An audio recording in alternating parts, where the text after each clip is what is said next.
Bus stand के footpath पर मिला शव, व्यक्ति की हुई कोरोना से मौत, पार्षद ने किया अंतिम संस्कार।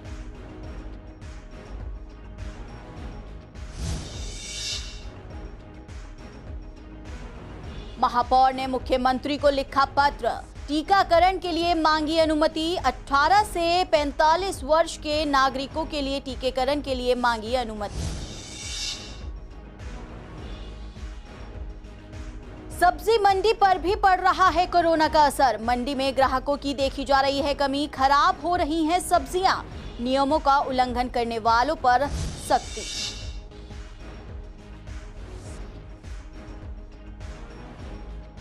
हेडगेवार अस्पताल में चल रही है ओपीडी, नॉन कोविड मरीजों का हो रहा है इलाज। ओपीडी से पहले कोविड जांच जरूरी।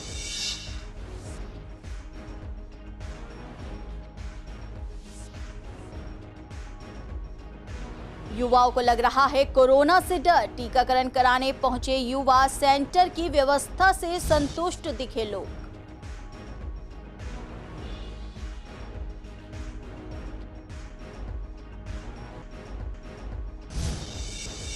नमस्कार, स्वागत है आपका सीसीएन में। मैं हूं वंदना कश्यप कैंत और आप देख रहे हैं पूर्वी दिल्ली खास। अब बुलेटिन की शुरुआत करेंगे बड़ी खबर से। कल्याणपुरी बस स्टैंड के फुटपाथ पर लंबे समय से रह रहे नानक नाम के शख्स की कोरोना से अचानक मौत हो गई है, जिसकी जानकारी इलाके के पार्षद को मिली, जिसके बाद कल्याणपुरी के निगम पार्षद धीरेन्द्र बंटी गौतम ने शव के अंतिम संस्कार का जिम्मा उठा लिया और शव का अंतिम संस्कार किया। आपको बता दें कि इस बात की जानकारी किसी ने इलाके की पुलिस को भी दे दी थी, जिसके बाद इलाके की पुलिस और धीरेन्द्र गौतम मौके पर पहुंचे और शव को लेकर लाल बहादुर शास्त्री अस्पताल ले जाया गया। चूंकि इस व्यक्ति की मृत्यु हो चुकी थी तो अस्पताल से तुरंत शव को गाजीपुर शमशान घाट ले जाया गया और वहां पर शख्स का अंतिम संस्कार कराया गया। साथियों, 7 बजे मुझे फोन आया था कि किसी लावारिस आदमी की फुटपाथ पर मौत हो गई है। मैं मौके पर पहुंचा, उसकी मैंने शिनाख्त करी तो उसका नाम नानक था, जो कई दिन से फुटपाथ पर रह रहा था और 15 दिन से बीमार था। हमने मानवता का फर्ज निभाते हुए उसका अंतिम संस्कार करवा दिया। हम सभी कार्यकर्ताओं ने मिलकर, कभी साथियों ने मिलकर, और बहुत दुख की बात है कि ऐसी घड़ी है चल रही है जिससे कि रोज़ रोज़ हमारी कल्याणपुरी में लोगों की जानें जा रही हैं। इस कोरोना महामारी के चलते हम सबको सावधान रहने की ज़रूरत है। और सबसे बड़ी चीज़ है कि लॉकडाउन आज 20-25 दिन हो गए हैं, तो लोगों की समस्या भी बढ़ती जा रही है। तो सब एक दूसरे की हेल्प करें, चाहे वो राशन की हो, सूखे राशन की हो, पके हुए भोजन की हो। जिस तरीके से मैंने और हमारी टीम ने उस नानक भाई का, भगवान उनकी आत्मा को शांति दे, हमने सभी ने उसका अंतिम संस्कार कराया है। आप लोग भी इस तरह के काम, सामाजिक काम करते रहे मानवता के नाते। जैसे कि आप देख ही रहे हैं, आज समाज सेवा का दूसरा चरण भी हमने पार कर दिया, जो कि लोग घबरा रहे हैं इस कोरोना से, और हमने उस कोरोना को मात देते हुए जन सेवा के लिए अपना तन मन और सारा कुछ झोंक करके इस समाज के लिए छोड़ दिया है। तो अब बात कर लेते हैं पूर्वी निगम के मेयर की, जिन्होंने मुख्यमंत्री को पत्र लिखा है। आपको बता दें कि पूर्वी दिल्ली के महापौर निर्मल जैन ने दिल्ली के मुख्यमंत्री अरविंद केजरीवाल को पत्र लिखकर कहा है कि दिल्ली सरकार आम नागरिकों के हित में कोरोना की रोकथाम के लिए पूर्वी दिल्ली नगर निगम को 18 से 45 वर्ष के लोगों को टीकाकरण कराने के लिए अनुमति दे, ताकि इस कोविड जैसी वैश्विक महामारी की रोकथाम में पूर्वी निगम अपना सकारात्मक सहयोग दे सके। मेयर निर्मल जैन का कहना है कि निगम द्वारा 20 केंद्रों के 25 स्पॉट्स पर 45 वर्ष की आयु के ऊपर के लोगों का टीकाकरण किया जा रहा है और अब तक लगभग 1.3 लाख लोगों का सफलतापूर्वक टीकाकरण किया जा चुका है। उन्होंने बताया है कि टीकाकरण केंद्रों की संख्या बढ़ाने के लिए भी पूर्वी दिल्ली के शाहदरा तथा उत्तरी पूर्वी दिल्ली के जिलाधिकारियों को पत्र लिखा था, लेकिन वहां से भी अब तक कोई अनुमति प्राप्त नहीं हुई है। साथ ही उन्होंने ये भी बताया है कि निगम द्वारा सभी टीकाकरण केंद्र पूर्वी दिल्ली स्थित बड़े अस्पतालों, मातृ एवं प्रसूति केंद्रों में व्यवस्थित किए गए हैं, जहां हर समय मेडिकल एड की सुविधा रहती है। और दिल्ली सरकार द्वारा ये केंद्र स्कूलों में बनाए गए हैं जहां पर काफी भीड़ इकट्ठा हो रही है और सामाजिक दूरी का पालन भी नहीं किया जा रहा है। कि 18 वर्ष और 45 वर्ष से नीचे की आयु के वर्ग में उनको भी टीकाकरण का अभियान शुरू करा जाएगा 1 तारीख से। तो उसके लिए हमने 26 तारीख को ही तीनों हमारे यहाँ डिस्ट्रिक्ट हैं, ईस्ट दिल्ली, शाहदरा और नॉर्थ ईस्ट, तीनों डिस्ट्रिक्ट के हमने डिस्ट्रिक्ट अथॉरिटीज़ को, डीएम को हमने लेटर लिखा 26 तारीख को कि हमने 20 सेंटर तो हमारे चल रहे थे, 20 के हमने 40 सेंटर कर दिए हैं और आप हमारे को इसमें पूरी, और इसके लिए हमने लगभग 60 ANM की भर्ती शुरू की और डॉक्टर्स को भी हमने अपॉइंट करना शुरू किया है और अन्य पैरामेडिकल स्टाफ जो भी हमारे पे कमी है, और पूरी हमने युद्ध स्तर पर इसके लिए तैयारी की। लेकिन मुझे कहना पड़ रहा है कि जब 1 तारीख को ये शुरुआत कार्यक्रम हुई, तो 1 तारीख को तो करा नहीं दिल्ली सरकार ने, 3 तारीख को जो शुरू करा तो 3 तारीख को इन्होंने हमारा पूर्वी दिल्ली नगर निगम के किसी भी सेंटर को शामिल नहीं करा और 4 तारीख को फिर हमने पुनः प्रिंसिपल सेक्रेटरी हेल्थ को हमने लेटर लिख करके हमने कहा कि भाई आप, हमने इतनी तैयारी करी है, तो अभी तक वहाँ से भी कोई जवाब नहीं आया। कल मैंने दिल्ली के मुख्यमंत्री श्री अरविंद केजरीवाल को पत्र लिखा है और उनको मैंने पूर्वी दिल्ली नगर निगम की सारी तैयारियों से अवगत कराया और मैंने उनको बताया कि जिस तरह से हमने अपने 45 वर्ष से ऊपर की आयु वर्ग के लोगों को टीकाकरण किया है, इससे 18 वर्ष से 45 वर्ष की आयु के टीकाकरण में भी आप पूर्वी दिल्ली नगर निगम को सहयोग लें। हमारे जो सेंटर्स हैं वो सब जगह मैटरनिटी सेंटर, हमारे पॉलीक्लिनिक, हमारे हॉस्पिटल, हमारे मातृ शिशु कल्याण केंद्र, सब जगह वहाँ बने हुए हैं। वहाँ ऑलरेडी उसका स्वास्थ्य का केंद्र बना हुआ है, वहाँ डॉक्टर्स हैं, पैरामेडिकल स्टाफ है। लेकिन खेद का विषय है, विद्वेषपूर्ण राजनीति के चलते हुए दिल्ली सरकार ने अभी तक हमारे को इस संबंध में कहीं हमारे को इसमें विश्वास भी नहीं लिया है और बार बार मांग करते हुए भी उन्होंने हमारे को पूर्वी दिल्ली नगर निगम टीकाकरण अभियान में, क्योंकि 60% से 65% आयु वर्ग 60% है 18 से 44 वर्ष के लोग, उनको सबको आज बड़ी भारी परेशानी हो रही है। रोज़ हम अखबारों में पढ़ रहे हैं कि किस तरीके से टीकाकरण केंद्रों पर बड़ी भारी भीड़ लग रही है, वहाँ अव्यवस्था फैल रही है, वहाँ पर अफरा तफरी का माहौल बना हुआ है। तो इन सब वहाँ पर कोई किसी का सोशल डिस्टेंसिंग का भी वहाँ पर पालन नहीं हो रहा। तो मैं निवेदन करता हूँ पुनः कि वो दिल्ली के मुख्यमंत्री इसमें तीनों निगमों को इसमें विश्वास में लेकर के उनके जो टीकाकरण केंद्र हैं उसके अंदर ये जो नया वर्ग शुरू हुआ है 18 वर्ष से 44 वर्ष का, इसके अंदर वो हमारा सहयोग लें। तो अब बात कर लेते हैं गाजीपुर सब्जी मंडी की। आपको बता दें कि कोरोना वायरस और लॉकडाउन का असर गाजीपुर मंडी में भी देखने को मिल रहा है। गाजीपुर मंडी में ग्राहकों की कमी देखी जा सकती है।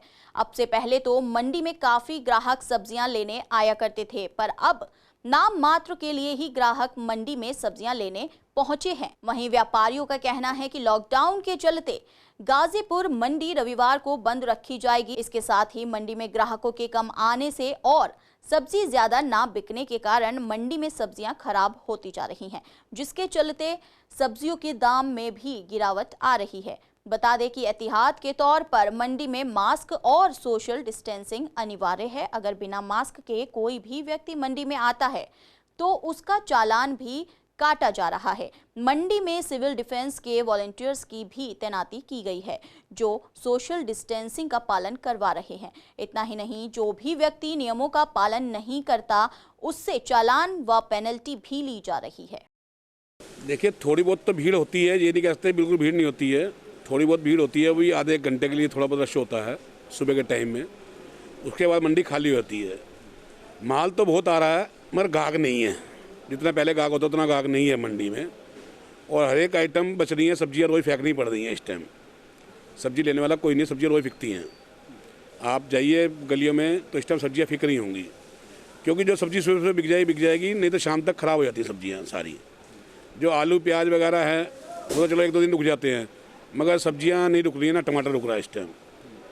तो ये कहने का मतलब एहतियात तो बहुत है। अब संडे की मंडी हमारी बंद हो गई है, हर संडे मंडी बंद रहेगी जब तक लॉकडाउन चल रहा है। परसों मंडी बंद रहेगी हमारी। कल शाम को 5 बजे गेट बंद हो जाएगा और परसों शाम को संडे को 5 बजे खुलेगा। माल तो बहुत सस्ता है, माल लेने वाला ही नहीं है, गाहक नहीं है। मैं थोड़ा बहुत गाहक डर रहा है, कोरोना की वजह से डर रहा है। ये गाहक आ नहीं रहा, परचून वाला गाहक तो कोई आ ही ना, मतलब जैसे पहले फैमिली आती थी वो तो अब माल लेने आती नहीं है। वो थोड़ा बहुत जो गाहक आता है, कुछ फ़र्क पड़ गया कि बॉर्डर बंद होने से आसपास के गाहक हमारे नहीं आ रहे, खोड़ा वोड़ा के गाहक नहीं आ रहे हैं, और आसपास के गाहक जितने आते हैं यूपी साइड के वो गाहक नहीं आ रहा है। एहतियात क्या बरते जा रहे हैं? एहतियात हर जगह बरती जा रही है। पूरे हमारा DCD की फोर्स लगी हुई है, दिल्ली पुलिस लगी हुई है, बाकायदा पूरे राउंड पे रहती है। रात को 12 बजे से लेके सुबह 10 बजे तक पूरे राउंड पे रहती है। रेट नहीं बढ़ रहा, रेट तो मंदा ही है। टमाटर बिक रहा है, टमाटर ही हमारे पास में, टमाटर मंदा बिक रहा है सर। भाई एहतियात तो मेन तो मास्क है और सोशल डिस्टेंस है। इसके बाद बाकी तो थोड़ी बहुत तो भीड़ तो होती है मंडी के अंदर, आपको पता ही है। संडे को बंद रहेगी जी, अब एतवार को मंडी बंद रहेगी। भाजी जब मंडी के गेट ही बंद होंगे, ना कोई आएगा ना कोई जाएगा। हाँ जी, यहाँ चालान भी काट रहे हैं, पुलिस वाले घूमते रहते हैं। बाकी हमारे APMC के भी आदमी हैं, वो भी बोलते रहते हैं, आपको पता है चल मास्क का चालान। तो अब बात कर लेते हैं पूर्वी दिल्ली के उस अस्पताल की जहां पर नॉन कोविड मरीजों का इलाज किया जा रहा है। कोरोना के चलते पूर्वी दिल्ली के ज्यादातर अस्पतालों को पूरी तरह से कोविड अस्पताल में तब्दील कर दिया गया है, लेकिन पूर्वी दिल्ली में स्थित हेडगेवार आरोग्य संस्थान में अभी भी नॉन कोविड मरीजों का इलाज किया जा रहा है। अस्पताल में डॉक्टर्स के मुताबिक OPD में आने से पहले मरीजों को अपनी कोरोना की जांच करानी होती है। अगर कोई व्यक्ति कोरोना पॉजिटिव निकलता है तो उसे होम आइसोलेशन या फिर हॉस्पिटल द्वारा नजदीकी कोविड अस्पताल में भेज दिया जाता है। डॉक्टर का ये भी कहना है कि इस कोरोना महामारी से पूरा देश जूझ रहा है। अगर सरकार इस अस्पताल को भी कोविड अस्पताल बनाना चाहती है तो वो इसके लिए भी तैयार है। ये सर डिपेंड करता है कि कंडीशन कैसी है। अगर माइल्ड सिम्टम्स हैं या सिम्टोमेटिक हैं लेकिन फिर भी लगता है कॉन्टैक्ट की वजह से वो टेस्ट कराने आते हैं, पॉजिटिव आता है, तो हम उन्हें होम आइसोलेशन देते हैं।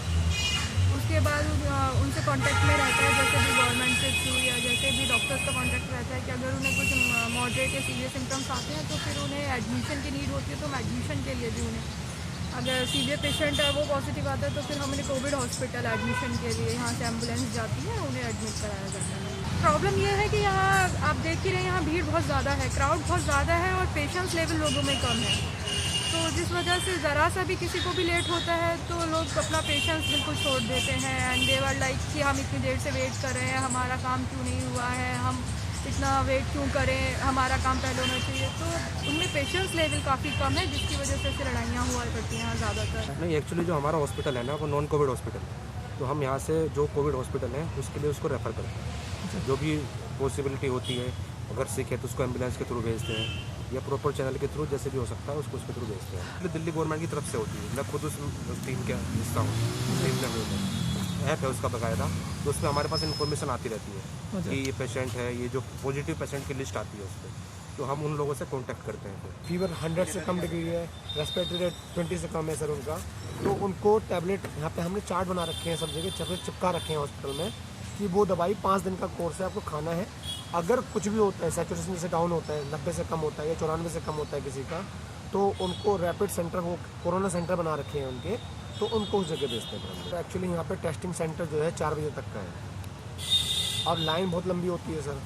जब लाइन बहुत लंबी होती है 4 बजे के बाद ऐसा होता है कि हम 4 बजे बंद कर देते हैं काउंटर, उसके बाद रिपोर्ट तैयार करने में लगता है टाइम, हमें 1 घंटा टाइम लगता है, तो 5 साढ़े 5 डेली बच जाते हैं सर यहाँ पे। तो उसके बाद जिन लोगों का टेस्ट नहीं होता है उनको अगले दिन पे बोलते हैं, वो हंगामा करते हैं सर, यहाँ पे गाली गलौज करते हैं, डॉक्टर को मारते हैं। आजकल लोग नया तरीका निकाला है कि वीडियो बना के हर जगह घूमते रहते हैं, काम करने में बहुत डिस्टर्ब करते हैं। 18 से 44 वर्ष के लोगों का टीकाकरण शुरू हो चुका है। उसके बाद से ही देखा जा रहा है कि टीकाकरण के सेंटर्स पर लोगों की भीड़ उमड़ रही है। वैक्सीनेशन सेंटर लोग पहुंच रहे हैं, ज़्यादातर इनमें युवा टीकाकरण के लिए पहुंचते हुए नजर आ रहे हैं। बता दें कि सेंटर में टीकाकरण के लिए 3 कमरे बनाए गए हैं, जिन्हें वेटिंग रूम, वैक्सीनेशन रूम और ऑब्जर्वेशन रूम के तौर पर बनाया गया है। आपको बता दें कि जिन लोगों का टीकाकरण किया जा रहा है उनको लगभग 30 मिनट के लिए ऑब्जर्वेशन रूम में भी रखा जा रहा है। बता दें कि जो लोग टीकाकरण के लिए सूरजमल विहार के सेंटर पहुंचे उनमें महामारी को लेकर डर भी देखा गया है। यहाँ पे 18 to 44 ईयर्स की एज के लग रहे हैं वैक्सीन। यहाँ पे 5 साइड डिवाइड किए हुए हैं, 1 से लेके 5 तक। एक साइड पे मैक्सिमम 150 बेनिफिशियरीज जो हैं उनको वैक्सीन लगाई जा रही है। हर एक साइड के लिए 3 रूम अलॉटेड हैं। एक वेटिंग एरिया है जहाँ पर बेनिफिशियरीज वेट कर रहे हैं। जैसे जैसे उनकी टर्न आती है वो वैक्सीनेशन रूम में आते हैं और वहाँ से लगवा के उनको 30 मिनट्स के लिए ऑब्जर्वेशन में रखा जाता है। सब कुछ बिल्कुल स्मूथ है।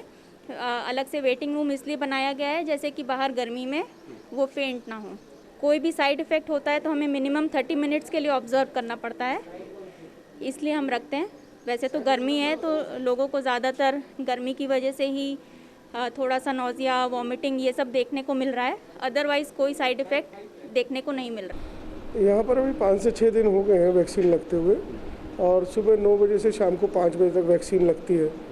तो अच्छा रेस्पॉन्स देखने के लिए आ रहा है। जितना भी यंग है, यूथ है, जिनके लिए ये वैक्सीन शुरू किया गया है वैक्सीनेशन, उनका बहुत अच्छा रेस्पॉन्स मिल रहा है। इसमें बाहर से आदमी आता है, धूप से आता है, कैसे भी आता है, आराम से बैठे रिलैक्स हो जाए। सेकेंड रूम में हम वैक्सीनेशन करवा रहे हैं। उस वैक्सीनेशन में आराम से एक एक करके सबको वैक्सीनेशन पे लिया जाता है। इसके बाद आधे घंटे का ऑब्जर्वेशन है कि कोई साइड इफ़ेक्ट तो नहीं है। रजिस्ट्रेशन कोविन ऐप पर हो रहा है। आप उसमें मोबाइल नंबर डालेंगे, एक OTP जनरेट होता है। उसके बाद आपका एड्रेस और आपकी डिटेल ली जाती है। आधार कार्ड या कोई भी एक आपका डॉक्यूमेंट, ID प्रूफ आपका उसमें अपलोड होता है। वैक्सीनेशन के लिए प्रक्रिया का पूरा होना बहुत ज़रूरी है। जब तक पूरी प्रक्रिया नहीं होगी, ये जो वैक्सीनेशन शुरू किया गया है इसमें स्लॉट, टाइम, साइट सब कुछ मेंशन होता है। तो उसको पूरा सब कुछ वैक्सीनेशन जिसको होना है उसके बाद सब डिटेल आ जाती है। उसके बाद ही हम उसको वैक्सीनेशन कर पाते हैं। ऑब्वियसली वायरस का डर है और अभी थोड़ा हेजिटेशन भी है कि इंजेक्शन के बाद कैसे बॉडी रिएक्ट करेगी, क्योंकि बहुत सारे मिथ्स भी हैं और फैक्ट्स भी हैं, तो थोड़ा डर। अच्छा लग रहा है कि कम से कम वैक्सीन हमको लग पा रही है इनिशियल स्टेज पे ही, और थोड़ा डर भी है कि हो सकता है कुछ इसके साइड इफ़ेक्ट होंगे, लेकिन वो बेटर है हमारे लिए ही।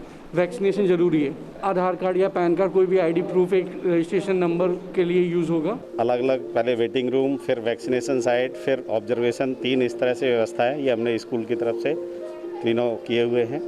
टीचर्स की ड्यूटी लगी है, वो प्रॉपर एंट्री करते हैं, प्रॉपर देखते हैं। कहीं अगर भीड़ होती है, वैसे तो भीड़ है नहीं, पर फिर भी भीड़ होती है तो उसको मैनेज करते हैं और शांतिपूर्वक सारा हो रहा है। मतलब पब्लिक भी कोऑपरेट कर रही है। हाँ, 18 से 44 साल का जो ये एक्सपीरियंस है ये हम लोगों के लिए भी बहुत नया है। जो यूथ हम लोगों को देखने को मिल रहा है, the people are very excited, और हम लोगों को भी बहुत अच्छा लग रहा है इन लोगों के साथ कंधे से कंधा मिला के काम करने में। दिल्ली सिविल डिफेंस के जो लोग हैं बहुत कोऑपरेटिव है, और एक बहुत ही अच्छी टीम हमारे स्कूल में डिप्लॉयड है। हम अंडर ऑब्जर्वेशन बैठे हैं ½ एन आवर के लिए। हाँ, बस यही है कि थोड़ा बहुत दर्द सा तो कम होता ही है कि वैक्सीन लगाने से, कि अभी पहली डोज लगी है। अभी देखो तो अब सेकंड डोज का क्या करें, कब तक लगेगी? 40 दिन बाद बताइए। नहीं, अब धीरे धीरे झिझक जा रही है, लोग लगवा रहे हैं। पर्टिकुलरली 18 to 45 में काफ़ी रश है, मैं देखता हूँ। तो अब बात कर लेते हैं कोरोना मरीजों के आइसोलेशन होने की। जहां एक तरफ कोरोना की बीमारी ने सबकी परेशानी बढ़ा दी है, तो अस्पताल मरीजों से भरे हुए नजर आ रहे हैं और लोगों को या तो आइसोलेट अपने घरों में होना पड़ रहा है या फिर प्रशासन की ओर आस लगाकर देखना पड़ रहा है। जिन लोगों का छोटा परिवार है और उनके घरों में आइसोलेट होने के लिए पर्याप्त जगह है, तो वहीं कई परिवार ऐसे भी हैं जिनके घरों में कोविड मरीजों की संख्या ज्यादा होने से और उनके घरों में पर्याप्त जगह न होने के कारण परेशानी उन लोगों को उठानी पड़ रही है और खुद को अलग अलग आइसोलेट नहीं कर पा रहे हैं।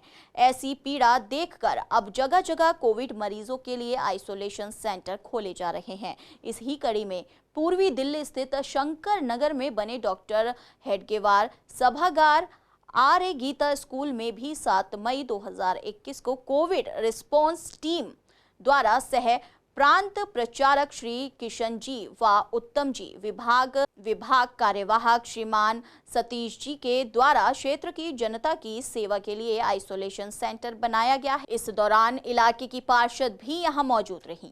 संस्थाओं के माध्यम से ये हमारा कोविड हेल्थ सेंटर प्रारंभ हो रहा है। यहाँ 50 बेड हैं। इसके अंदर ऑक्सीजन के 21 बेड तैयार है। MBBS डॉक्टरों की देखरेख के अंदर ये सारी जो है व्यवस्था यहाँ पर चलने वाली है। 90+ ऑक्सीजन लेवल जिनका होगा उनको हम एंट्री दे पाएंगे।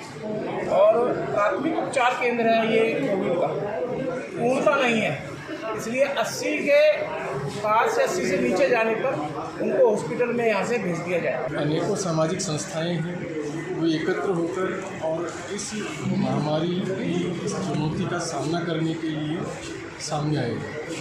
निश्चित रूप से सबका पूर्ण विश्वास है कि इस विकट चुनौती के समय इसका सामना करते हुए हम विजय प्राप्त करेंगे और सभी संस्थाओं ने इस संकल्प को पूरा करने के लिए इस प्रकार के कोविड हेल्थ सेंटर, ऑक्सीजन की लंगर है और भोजन वितरण के कार्यक्रम हैं, इस तरह के अनेकों कार्यक्रम प्रारंभ कर दिए। दवाइयों की एक बार किल्लत हो गई थी, ऐसी दिक्कत आई थी, तो हमने दवाइयों का फेविक्विक इंजेक्शन वगैरह का इंतजाम कराया ताकि समाज में जो पैनिकी थी उसको कम करने का प्रयास किया। ये जो सेंटर है गीता स्कूल के अंदर है, मेरा आप सभी से निवेदन है, जो ऑक्सीजन लेवल 90 तक जिनका आ रहा है, ऑक्सीजन की ज़रूरत है, आप यहाँ आ सकते हैं और यहाँ आपको ऑक्सीजन मिलेगी। और आइसोलेशन सेंटर भी है, जिन घरों के अंदर कोरोना मरीज को हम अलग से नहीं रख सकते हैं, अलग कमरे का प्रबंध है, ऐसे सभी मरीज भी यहाँ पर और सेवा भारती और संघ की तरफ से जो सेंटर शुरू किए इसका लाभ आप ले सकते हैं। हड्डीवार भवन में लगाया गया है और जैसे कि हम सब जानते हैं कांटी नगर में छोटे छोटे घर हैं, 20-25 गज के घर हैं और एक कमरे में बहुत से लोग रहते हैं और अगर उन्हें कोरोना वायरस की वजह से पूरा घर प्रभावित होता है तो प्रत्येक व्यक्ति जिनको अगर इस बीमारी से ग्रस्त होते हैं तो यहाँ पे आके अपने को आइसोलेट कर सकते हैं और निश्चित रूप से ये एक बहुत विशाल कार्य है। आज जब लोगों को बेड नहीं मिल रहे, लोग लाखों रुपया लेके भी घूमे तो उनको हॉस्पिटल में बेड उपलब्ध नहीं है, ऐसे समय में फिर सेवा उपलब्ध करवाना, संघ के सभी कार्यकर्ता इसमें एकजुट होकर लगे हैं, उन्हीं के मिलजुल के बहुत अच्छा काम चल रहा है। जो भी इसका लाभ उठाना चाहे उसका आसानी से फ्री में लाभ उठा सकता है। चलिए तो अब बात कर लेते हैं एक्टिव मरीजों की संख्या की। दिल्ली में एक्टिव मरीजों की संख्या में इजाफा होने के बाद से ही ऑक्सीजन की कमी भी देखी गई थी, जिसके बाद पूर्वी दिल्ली के 2 बड़े अस्पतालों में बेड की संख्या में कमी की गई थी। जीटीबी अस्पताल में जहां पहले 1500 बेड थे तो वहीं उनकी संख्या घटाकर 750 कर दी गई थी। वहीं राजीव गांधी अस्पताल में 650 से 350 बेड की संख्या कर दी गई थी। सुप्रीम कोर्ट के आदेश के बाद से ही केंद्र सरकार ने दिल्ली में ऑक्सीजन की सप्लाई बढ़ा दी थी, जिसके बाद से सीएम अरविंद केजरीवाल ने दिल्ली के अस्पतालों में बेड बढ़ाने की बात कही थी। हालांकि अभी भी पूर्वी दिल्ली के दोनों बड़े अस्पतालों में बेड नहीं बढ़ाए गए हैं। बता दें, जीटीबी अस्पताल में अभी भी 750 बेड हैं, तो वहीं राजीव गांधी अस्पताल में 350 बेड ही हैं। अगर अस्पताल में एक्टिव मरीजों की बात करें तो गुरु तेग बहादुर अस्पताल में 710 एक्टिव मरीज हैं, तो वहीं राजीव गांधी अस्पताल में 323 एक्टिव मरीजों की संख्या है। चलिए तो पूर्वी दिल्ली खास में बस इतना ही। बाकी खबरों के लिए बने रहिए सीसीएन के साथ और मुझे दीजिए इजाजत। नमस्कार।